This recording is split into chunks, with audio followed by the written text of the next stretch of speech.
Hi everyone, how are you? Hope so you are all good. Today we're gonna talk about the trucking. If anybody want to become a driver, anybody want to get money, what kind of things they should keep it in their mind. I am a truck driver, long haul truck driver. I'm hauling the load from Toronto to California, and there is some different things you should keep in mind if you want to become a truck driver. Three major things you should keep in mind. The first things, your pay rate.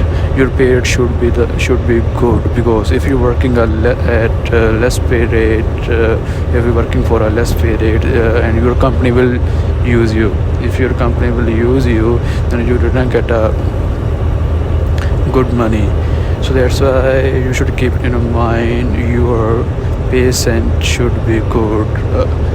And now the team pay rate is 30 cent per mile in team, and 58 cent or a 60 cent a single driver.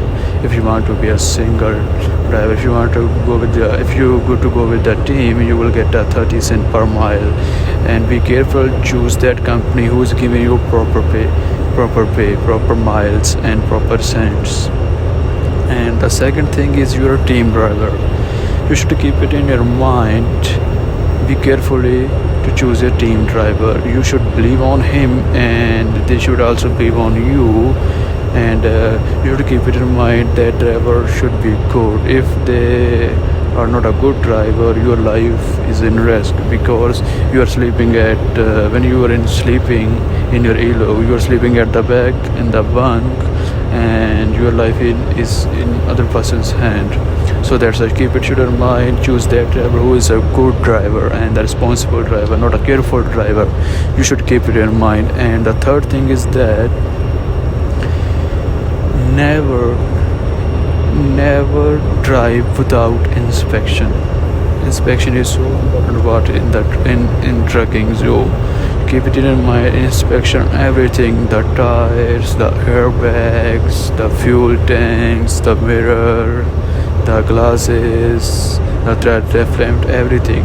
First inspection, inspect your truck, and if you get any defect, repair it, and then drive it. And the one more thing you should keep it in mind if you want to become a truck driver. Be careful when you choose a company, because some big companies in GTA who have a very trucks, and some company have a less truck, and they will promise you, we're gonna give you this pay rate, that pay rate, and the pay rate is not a good. So always keep up papers. The company should give you a paper, and there should be a pay rate on that paper. So you at that time you have a proof that company will promise you they're gonna give you that pay rate. So don't believe anyone regarding your pay. So choose that company who's giving you better pay rate, and firstly check the review of that company at the Google, and call your friends and friends of your friends, ask about that company. The company is good or not good, then choose that company and then join it. So these are all some things you should keep in mind if you want to become a truck driver. Take care, have a good day.